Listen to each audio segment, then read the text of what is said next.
आज रामेश्वर स्टाडियम ठारे 31तम सुवर्ण लोक महोत्सव और जिलास्तरीय पॉलिसी मेला उद्घाटित।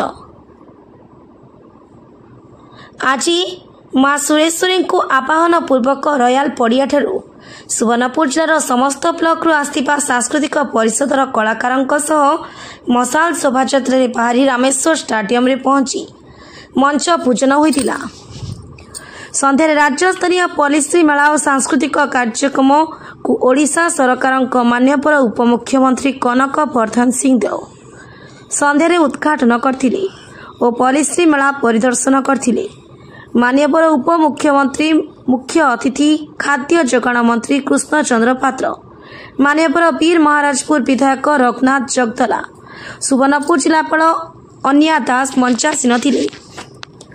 भीमपोई कला परिषदर सदस्य माने सुंदर संगीत परिवेषण करथिले। श्रीमान विधायक सोनपुर कला संस्कृति को भूयसी प्रशंसा करथिले।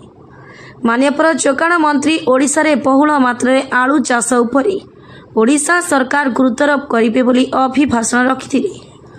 उपमुख्यमंत्री सिंहदेव सोनपुर रे एक फिशरी एकाडेमी सह पुणी स्थानीय स्पिनिंग मिल शीघ्र चालू हेबा नै सरकार निष्पत्ति नेहे बोली कहिसथि।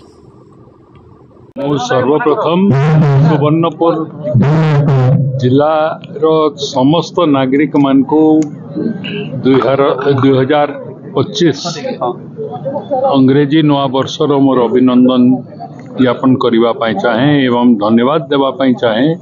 सुवर्णपुर लोक महोत्सव को आज मते निमंत्रण देइथिबारु आसिकरी लोक महोत्सव भाग भाग बोले देखा सुजोग लोकों को संगे मिसिबा सुजोग मते देइथिबारु अशेष अशेष धन्यवाद।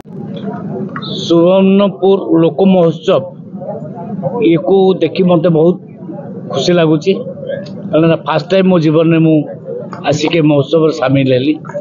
मोर सौभाग्य सुवर्णपुर लोक माने ठीक सुना भाया ठीक सुवर्ण जहा सेमती लोक मान चकचक होउचंदी आ लोक मान को मन रे खुशी आनंद काहेकि ना एबे फसल कटा है 3100 टंका नाके पर क्विंटाल सरकार दौरान तो समस्त खुशी से खुशी रे मु शामिल होबे आछि।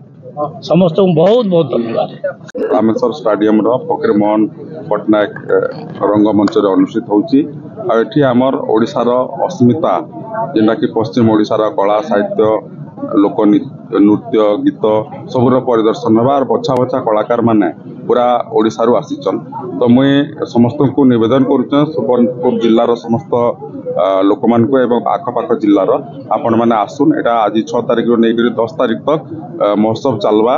महोत्सव संगे आमर पॉलिसी मेला अच्छे बहुत बहुत बढ़िया खावा पीबार सब जिनस अच्छे आपण मैंने उपभोग करुन।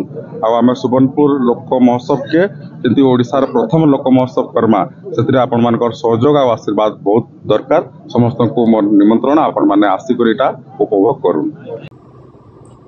सुवर्णपुर रंजन होता को रिपोर्ट IJP न्यूज।